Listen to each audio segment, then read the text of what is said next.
Vocês estão vendo aí uma flor. Essa flor, na cultura oriental, ela nos permite fazer uma analogia com a nossa doutrina. Essa planta, essa flor, é a flor de uma planta chamada lótus. Ela não existe aqui no Brasil. Essa planta, interessantemente, ela começa a se desenvolver nos fundos lodosos das zonas alagadas em vários países do Oriente.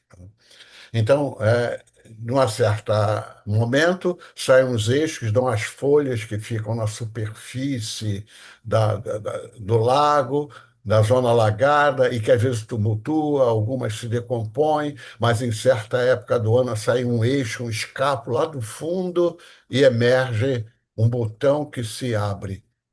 Então, essa saída do fundo é como se fosse desapegar do que é impuro. Cada pétala dessa é como se fosse um de nós, espíritos que somos. Cada um no seu momento, na sua posição, mas todos contribuindo para um caminho de busca da luz. E essa flor, num determinado momento, desabrocha, tem uma ântase e expõe as estruturas de propagação, que são estruturas luminosas, né, as estruturas reprodutoras. Então, é nesse sentido que hoje nós vamos caminhar, fazer uma analogia através da interpretação das relações entre o mundo material em que nós estamos por hora e o mundo espiritual. Então, nós vamos, numa dimensão maior, buscar caminhos do espiritualismo através da relação entre a doutrina dos espíritos e a humanidade preponderantemente, né? Existe um segmento nessa reflexão que eu comecei já há algum tempo, acho que talvez na metade do ano passado, e vamos nós então. Antes, uma motivação. Cada um de nós, em nosso caminhar nessa encarnação, demos muitas voltas, né? Para um lado, para o outro, e aí nos é possibilitado colocar uma situação que é atribuída essas colocações a muitos autores, inclusive Chico Xavier, que é importantíssimo. Não importa os desvios durante a nossa jornada nesse mundo. Importa, sim, a possibilidade sempre de refazer os caminhos mal percorridos. O que está para trás a gente não pode mexer, mas daqui para frente, na medida em que nós transcendemos, nós podemos nos modificar e progredirmos. Mas antes, há que se fazer aqui uma advertência de Emmanuel, é um espírito que é muito querido por vários aqui, ou por todos talvez, mas é um espírito que influencia muitas pessoas dentro do nosso grupo do Júlio Olivier. Emmanuel, teve várias encarnações, mas essas aqui todas tiveram relação direta, ligação entre o mundo material e o mundo espiritual. São as encarnações, vamos dizer assim, religiosas de Emmanuel, como um sacerdote lá no Egito, como um bispo lá na cidade da França, onde eram coroados papas durante os reis e os papas durante algum período. Manuel da Nóbrega, aqui um dos fundadores até de São Paulo, né? E o Amaro, que talvez tenha sido a última encarnação dele como padre no Pará, não? Ele nos faz uma advertência. Para nós que somos seguidores das ideias de Cristo. No mundo de hoje, a ciência ainda muito fragmentária, como eu gosto sempre de colocar, com um grande espírito de corpo, com grupamentos muito ligados à materialidade, a interesses materiais, e, por outro lado, no plano espiritual, ideias religiosas institucionalizadas, ou seja, burocratizadas, presas a normas, a regras, a ritos, né? Essas duas dimensões nos alerta Emmanuel. Os continuadores do Cristo, nos tempos de agora, terão de marchar contra esses gigantes,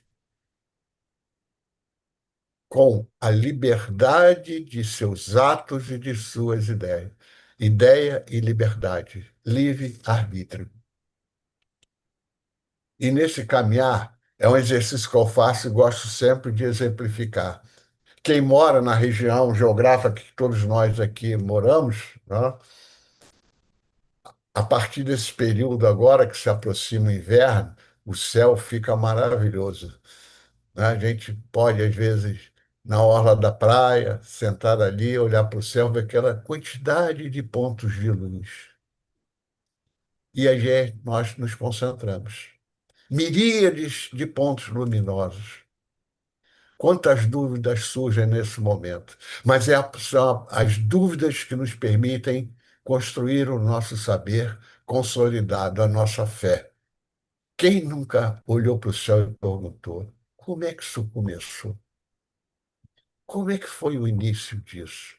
Tentam explicar a ligação com o divino. E essas formas de ligação, cada um de nós buscamos em alguma etapa de nossa vida da maneira que nos foi possibilitado. Quantos de vocês, seja no amanhecer, vendo o amanhecer ou entardecer, olhando para o céu, para essa infinitude, essa eternidade, nossos pensamentos não transcendem, vão além da matéria. Mas como isso começou? Quando nós tentamos interpretar essa a nossa origem? Apenas como referência, eu vou me balizar aqui em torno de 8 milhões de anos antes de Cristo, que é algumas ligações que a ciência do homem ainda tem. Como é que se davam as manifestações na busca da religação com o divino? Esses corpos que foram variando ao longo do tempo, hoje estamos ocupando esses corpos aí, bem diferentes destes que vocês observam na tela, mas que só talvez tenhamos ocupados vários desses tipos de corpos aí, com muito, perdão, limitações em termos de análise, de compreensão. Mas como seria que eles tentavam interpretar essa relação com o divino? Quais eram as práticas ritualísticas e a espiritualidade no cotidiano desses seres na primitividade? Na verdade, eles procuravam essa interpretação dos fenômenos naturais, o raio, o trovão, o fogo, o maremoto, o terremoto, que servia, de certa maneira, na medida que buscava interpretá-los, promovia a coesão, a união entre os seres. E isso é fundamental, porque nós só crescemos, nós só progredimos, só aprendemos uns com os outros. Isolados, nós não vamos à frente, nós não crescemos. E, em algum momento, eles passam a ter a noção da outra vida. Os corpos enterrados através de cerimônias com utensílios, já imaginando, crendo na volta deles à vida, ou seja, a noção de reencarnação. Mas aí nós temos que dar um salto no tempo, né? No tempo daqui desse mundo, nós vamos fazer uma síntese através da obra do Carlos Toledo Resine, Psicologia e Espiritismo. Carlos Toledo Resine foi um médico, um grande pesquisador brasileiro, já do Conselho Nacional de Pesquisa. Ele teve publicações no Brasil, muitos livros publicados, fora do Brasil, inclusive, mas uma rica publicação espírita também. Foi muito atuante, como o irmão dele, o Jorge, que conviveu com o Chico Xavier, com o Valdo Vieira, e que foi, inclusive, o biógrafo de um grande ídolo meu do Espiritismo, que é o professor José Herculano Pires, conhecido como o apóstolo de Kardec. Tem ele mais à frente aí. Então, Resine, ele nos explica como são as percepções das dinâmicas das religiões. Ele divide em dois grandes grupos. De forma exterior, através de ritos, de regras, de dogmas, de hierarquias, de instituições, de burocracias, e a interior, que foi comentado aqui na mensagem de hoje, que são experiência exclusivamente pessoal, intransferível, né? Essa forma de percepção dogmática é o que nós chamamos de religião institucionalizada. E aquela que se fundamenta na experiência exclusivamente interior, pessoal, intransferível, é chamada de religião natural. Vocês vão ver que eu vou utilizar esses termos daqui para frente. É bom recordar, antes de mais nada, que nesse livrinho que todos deveriam ler, o que é o Espiritismo, o professor Rivaz nos chama a atenção. que a doutrina do espírito é uma ciência que estuda, pesquisa as relações entre os encarnados e os desencarnados. E, numa dimensão filosófica, essas relações dimanam aspectos morais fundamentais. Então, seria numa síntese assim: olha, os encarnados relacionam-se com os desencarnados na matéria, mas tendo o direcionamento à base das leis da natureza, das leis divinas. E nesse processo, nós aqui, os encarnados e também desencarnados nesse mundo, a ele ligado, que é a Terra, nós podemos, em algum momento, transcender, ir além. É o que nós chamamos de desenvolver uma superconsciência. Ou seja, o ser superconsciente é um encarnado, e eu gosto de adicionar o desencarnado também, em que há um nível elevado de consciência do espírito que vai além dos pensamentos racional e de tudo que ele já tem guardado no subconsciente das diversas encarnações que ele vivenciou, como é o caso do Emmanuel, que no final vocês vão ver que ele utiliza todas essas experiências para ter uma visão de uma perspectiva já no século XX. É o que nós chamamos de transformação íntima. Pouco a pouco, desde lá da primitividade, desde quando a gente estava num corpo de australopitecos ou parantropos, até os dias de hoje, nós vemos nos transformando. E os caminhos, esses processos de religação, né, as religiões, segundo o Rizzini, ele nos coloca que, conforme o grau de evolução dos espíritos encarnados, pode haver necessidade de práticas externas, ou estas serem dispensadas. Nas manifestações religiosas rudimentares da primitividade, esse elemento interior subjetivo ele é pouco significativo.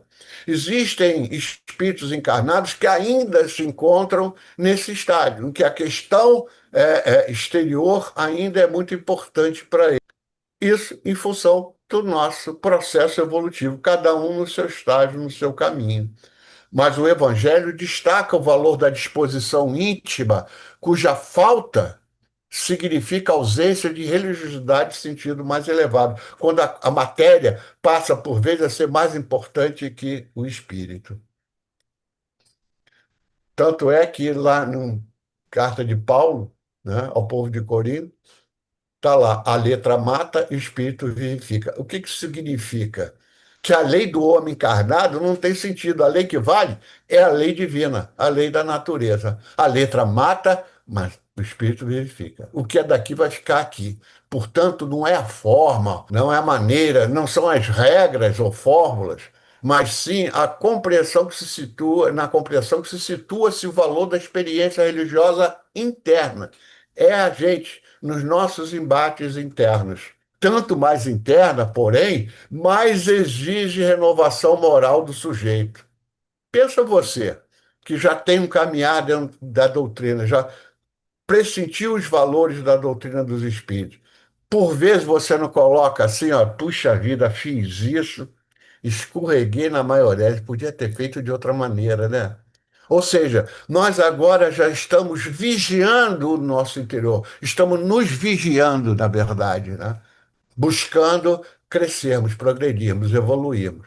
Mas muitos, ainda na contramão, às vezes impõem ao próximo as suas fórmulas, as suas regras, né? E eu chamo a atenção da inutilidade da imposição. O Rizzini coloca que pessoas com grande conhecimento e inteligência, não raro, não são religiosas, até detestam religião institucionalizada. Por quê? Tem uma explicação para isso.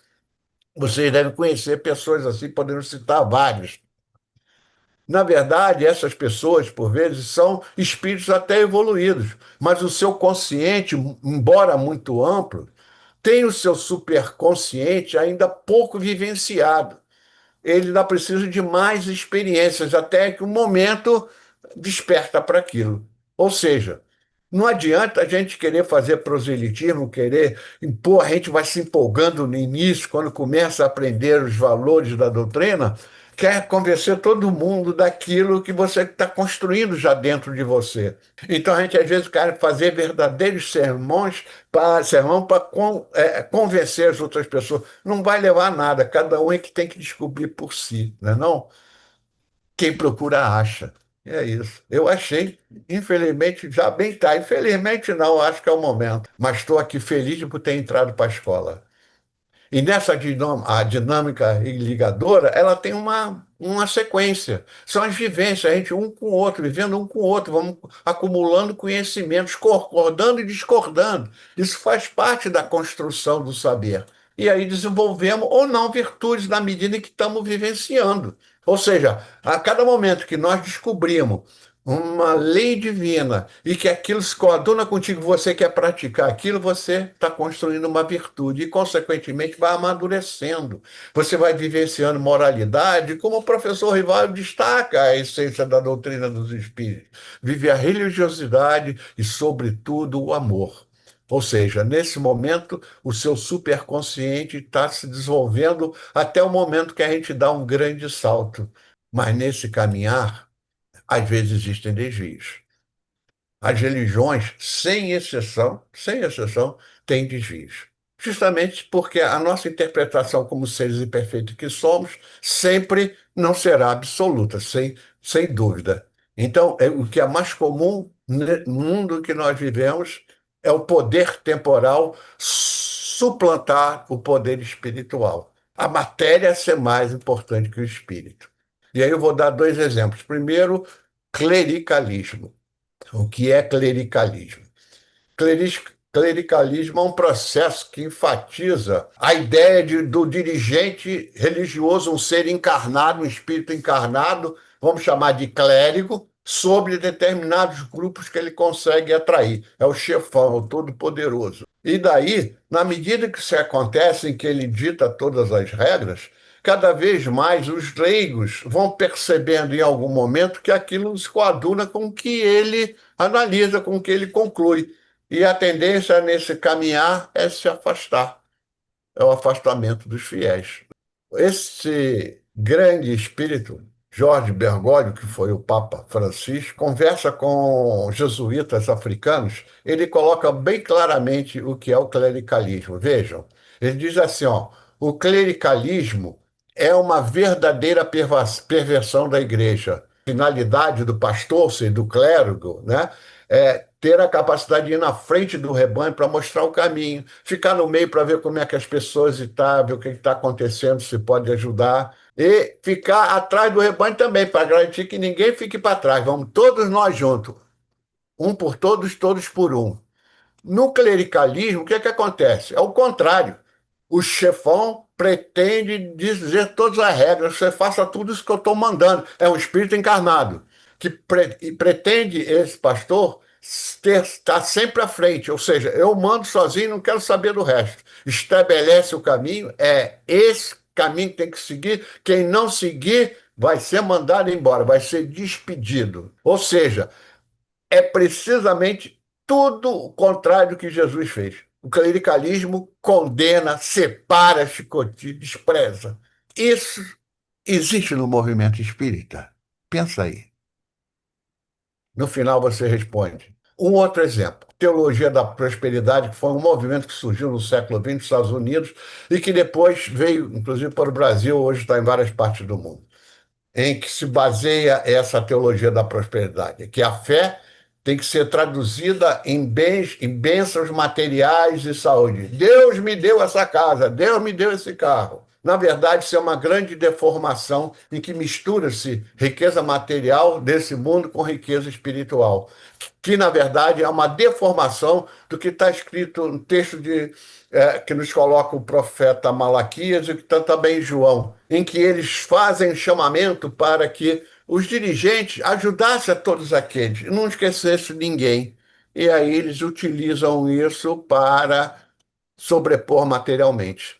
Ou seja, a verdadeira riqueza, minha gente, é espiritual, não é a material. E nesse sentido, eu faço até um convite a vocês para que acessem lá o YouTube do Grupo Espírita Pedro e vejam, assistam um estudo feito pelo nosso companheiro Pierre Gentil em março desse ano, um estudo muito bom, eu acho que se intitula A Verdadeira Riqueza, em que ele explica tudo isso para a gente com detalhe. Fica aí uma sugestão.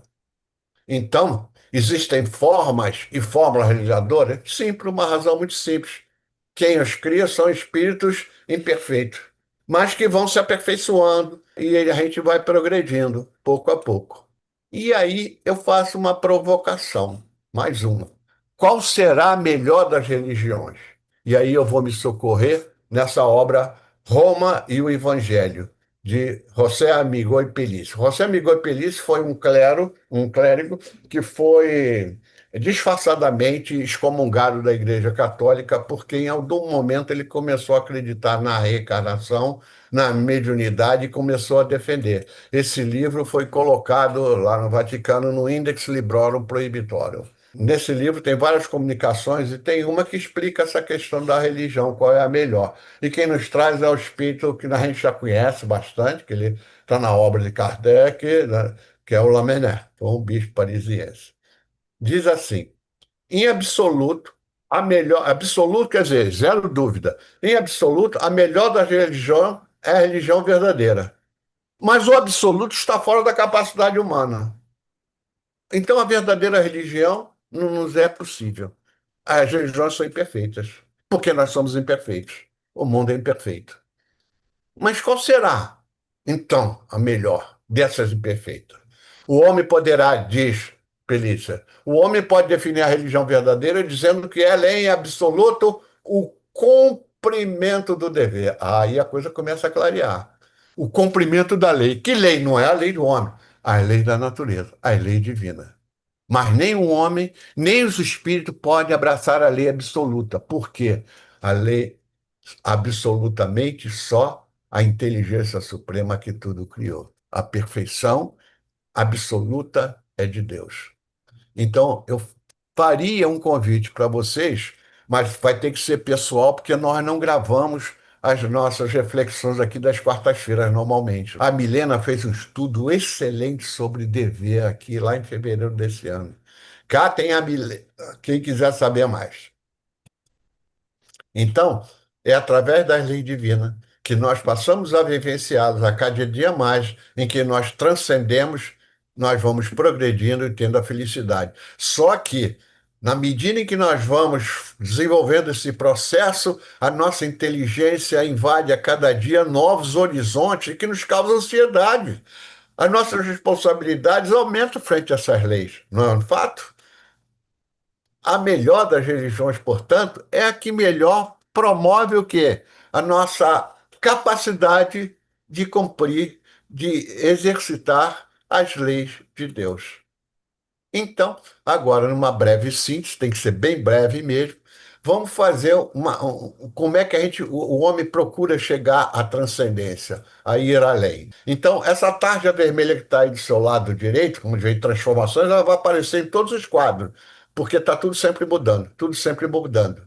O início, eu vou tabicar o mundo ocidental, do cristianismo, onde a gente se insere, volta lá aquela figura inicial que eu coloquei, dos povos primitivos, que tentavam explicar os fenômenos naturais e o processo da morte da maneira deles. Mas isso foi se transformando, foi evoluindo. Um espírito quase perfeito teve entre nós aqui, Jesus, e difundiu um conjunto de ideias num determinado local de forma revolucionária. Eu sempre gosto de dizer que Jesus foi um grande, um grande revolucionário. E, consequentemente, como ele estava rompendo o status quo, ele sofreu intensa perseguição, os seus seguidores, sobretudo, mas foi a capacidade desses primeiros cristãos de manterem seus valores num ambiente inóspito para eles, foi, ou seja, a verdade que eles construíram neles, a fé desses primeiros cristãos, que fizeram a base, a sobrevivência e o progresso do cristianismo. Já no século IV, e aí é um grande divisor de águas, aí é um grande divisor de águas. O imperador Constantino, ele faz com que o cristianismo seja institucionalizada. Aí começou o domínio do poder material sobre o poder espiritual.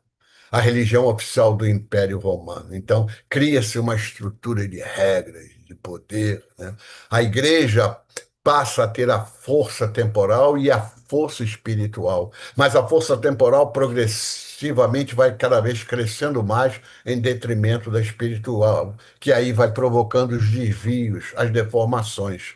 Basta vocês lembrarem dos Templários. Os Templários foram lá no século, se eu não me engano, era do século segundo, quando se cria a Ordem dos Pobres Cavaleiros de Cristo e do Templo de Salomão. E depois eles são extintos em 350, eu acho, por uma coisa assim aí. Os Templários acabaram criando um Estado dentro do Estado, acumulando cada vez mais riquezas. Vamos levar a fé para os infiéis do Oriente, e nisso vamos saqueando as diversas culturas. Na Idade Média se agudiza essa questão do poder temporal. A Igreja Católica vira um grande negócio, na verdade. Basta a gente, não teria tempo para comentar isso aqui, da família Borgia, aquela turma de Florença, como se relacionam com a fé, né, com a Igreja, em consequente. Mas a fé, então, vai sendo imposta.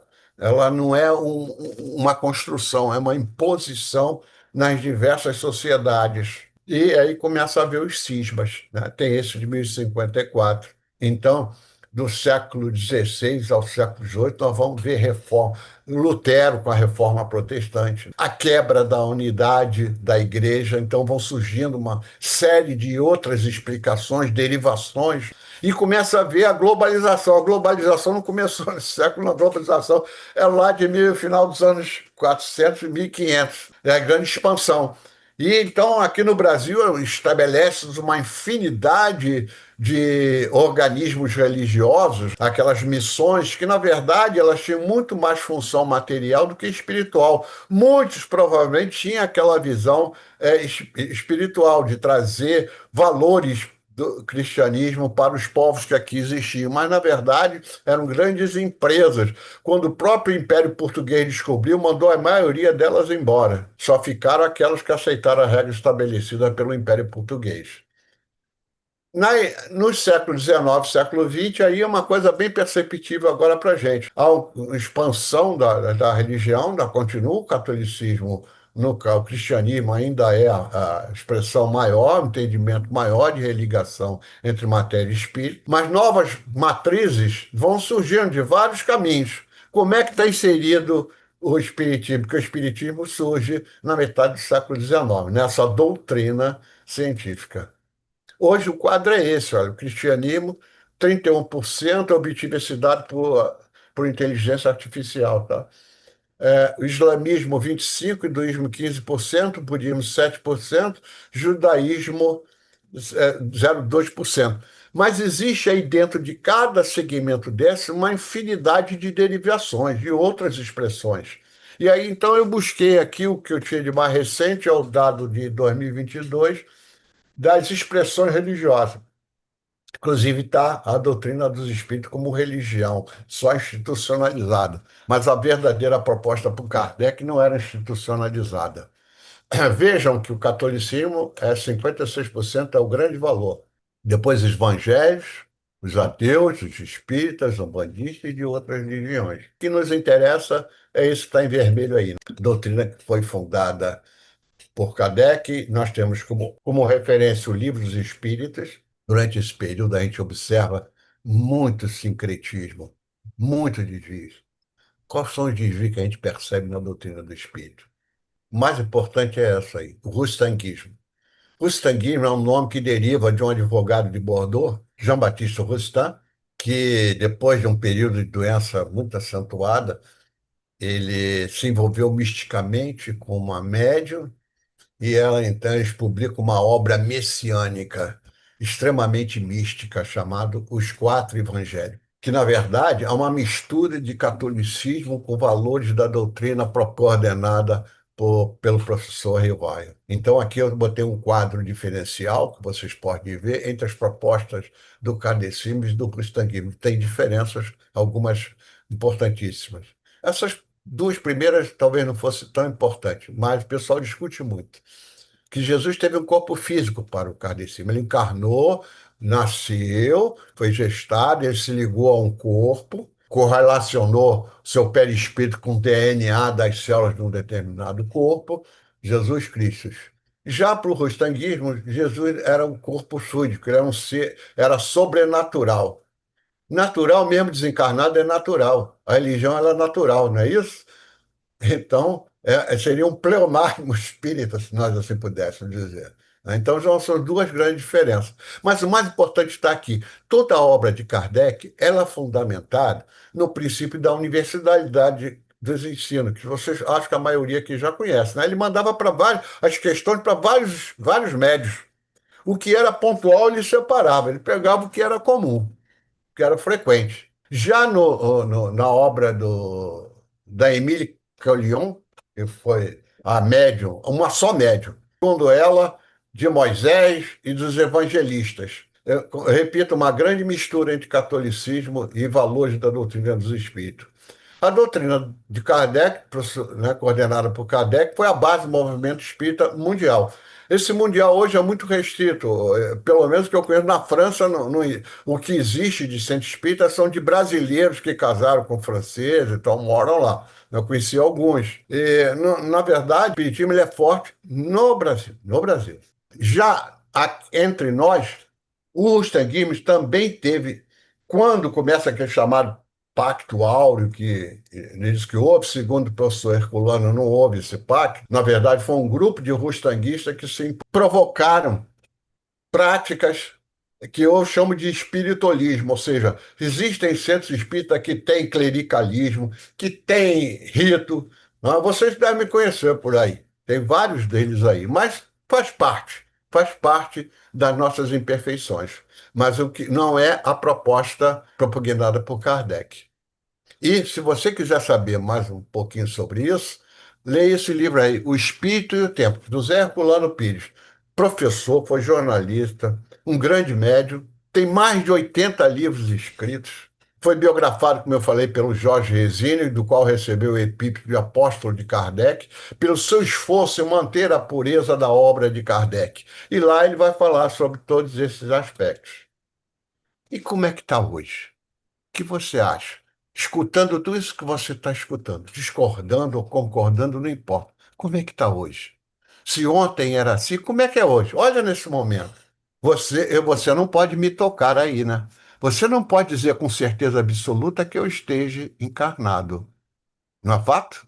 Veja como evoluiu. Olha o potencial que nós temos. Se lá no século XIX, pequenos grupos relacionados ali numa mesa e faziam os estudos, os processos mediúnicos, o amparo espiritual, hoje nós podemos fazer isso com uma amplitude muito maior e cada vez vai aumentar. Olha o potencial. Os centros hoje podem ser presenciais, sem híbridos, são virtuais. Isso está começando. Ainda temos alguns descontroles. Cada vez mais vai se ampliar esses mecanismos harmoniosos, convergentes e que vão ajudar a divulgar a doutrina.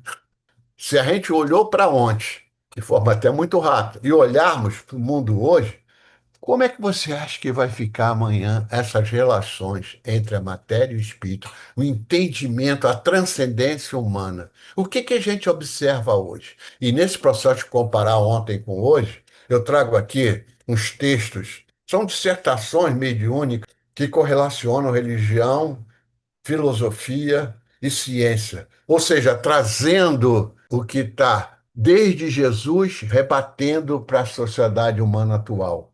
Veja que eu fiz questão de colocar embaixo a data, copyright de 1938. Mas quando nós observarmos o texto, vamos pensar que está falando sobre hoje. Ou seja, o vórtice evolutivo das sociedades humanas é isso, a gente vive processos parecidos enquanto a gente não aprende bem. Então tem que repetir. E aí, Emmanuel, esse grande mestre, nos diz o seguinte, no capítulo 18 desse livro, que tem o nome dele. Espiritualmente, os povos europeus cometeram um erro terrível de perturbar a evolução do cristianismo, assimilando as obsoletas concepções da mitologia grega e as velhas traduções do imperialismo patrício de Roma. Ou seja, Constantino. a institucionalização da religião. E como é que está hoje o cristianismo, hein? No subitem 18.1, Emmanuel nos diz, eu até discordo em parte, mas isso é assunto para outro dia. Não é possível criar-se um obstáculo às grandes dores que, inevitavelmente, terão de promover o movimento expiatório dos indivíduos e das coletividades, onde as criaturas mergulharão a alma no batismo de purificação pelo sofrimento. Será? Será sofrimento? Será que nós não teremos paz? Teremos paz. E a paz começa em nós. Já disseram isso várias vezes, inclusive hoje. No subitem seguinte, Emmanuel diz que o cristianismo, se não fosse os desvios lamentáveis que houveram, poderia fornecer intangibilidade, intocabilidade à fé de todos os espíritos, a fé verdadeira, não escambos de fé. Mas a obra cristã, na atualidade, ele falou em 38, mas eu acredito que vale para hoje também, se encontra muito degenerada. No subitem seguinte, ele fala da paz armada. Não é a paz que nós queremos. A paz armada busca-se, os dirigentes, seja em que nível for, a todo momento, uma solução para os problemas da guerra. Os partidos iniciam a guerra das ideologias. E da guerra da ideologia vem a guerra da destruição, da perda de possibilidades de paz e de progresso. E no último subitem ele fala sociedades edificadas na pilhagem. Diz Emmanuel, a ilação dolorosa que se pode extrair da situação atual é a de que as sociedades foram edificadas à revelia do Evangelho, necessitando as suas bases das mais profundas transformações. Fundadas com o rótulo de cristianismo, elas não o conheceram. A sombra de um Deus com forma humana que criaram para as suas comodidades, inverteram todas as lições do Salvador, em cujo ideal de fraternidade e pureza asseveraram progredir e viver. Ora, companheiro, isso ele falou, foi posto através da psicografia do Chico Xavier em 1938. Passado, vamos dizer, quase que um século, quase 3/4 de século, e ainda as coisas se repetem, mas que talvez isso seja necessário. Qual é a sua opinião sobre tudo isso? Não nos esqueçamos. Nada do que foi será. Mudança é a panagem, a característica marcante da vida. Nada é para sempre. Tudo muda. E muda progressivamente. Tudo vai avançar. Embora em alguns momentos a gente até duvide, mas ninguém retrograda. Todos nós iremos para frente. Eu tirei essas conclusões. Nós somos seres sencientes, ou seja, nós temos sensações, boas e não muito boas, faz parte das nossas imperfeições e assim nós vamos crescendo. Somos imperfeitos, portanto. Nosso mundo, consequentemente, também é imperfeito. Porque nós desconhecemos todas as dimensões da vida. Um dia poderemos conhecê-las praticamente todas. Mas as relações com a divindade, elas não se dão por imposições, e sim por leis, leis maiores. Então, a lei humana não tem, dos encarnados, é completamente imperfeita. O que comanda tudo é esse conjunto das leis divinas. Os entendimentos sobre esses processos de religião vão variar em função das nossas imperfeições. E, consequentemente, as formas de relacionamento também serão diversas.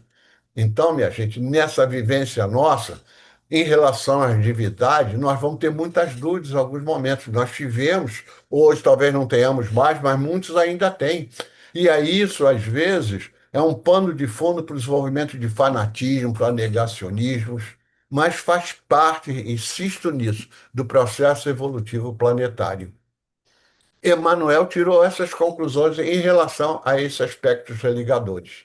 Ele fala no último capítulo, os trabalhadores da verdade. Nos tempos atuais, todo o trabalho de quantos se devotam à disseminação ele fala teorias, hein? Teorias espiritistas, deve ser o de colaboração com os estudiosos da verdade. Não é o desejo de agradar, de fazer ser, como é que se diz, influência, que os deve animar. pois o proselitismo e a publicidade servem muito ao orgulho e ao egoísmo. Porém, a boa vontade em cooperar com seus atos, palavras e pensamentos a favor da grande obra. É isso. Então, não é o que nós fazemos aqui às quartas-feiras, nas nossas reuniões, nessa casa, que é uma escola, que é um hospital, e que os companheiros que aqui vêm trazer suas reflexões e refleti-las para nós, nos permite interagir e construir os nossos saberes, ou seja, sempre rebatendo os seus saberes com o meio social, o seu meio entorno. Então, minha gente, a síntese final seria talvez essa. Não importa a adesão a um outro sistema religador, ou religião, ou corrente filosófica. Relevante mesmo é a gente entender da necessidade da espiritualização, da transcendência, não importando nem forma nem fórmula, trabalhando para o progresso de todos. Quem ajuda um é ajudado pelo outro, nessa ação inteligente em estímulos a práticas que conduzam a quem? Ao que estava lá no início, à luz, à flor de lótus, ao bem e ao amor. Então, minha gente, assim como a flor de lótus, que possa a luz brilhar, que brilhe a nossa luz. Que assim seja.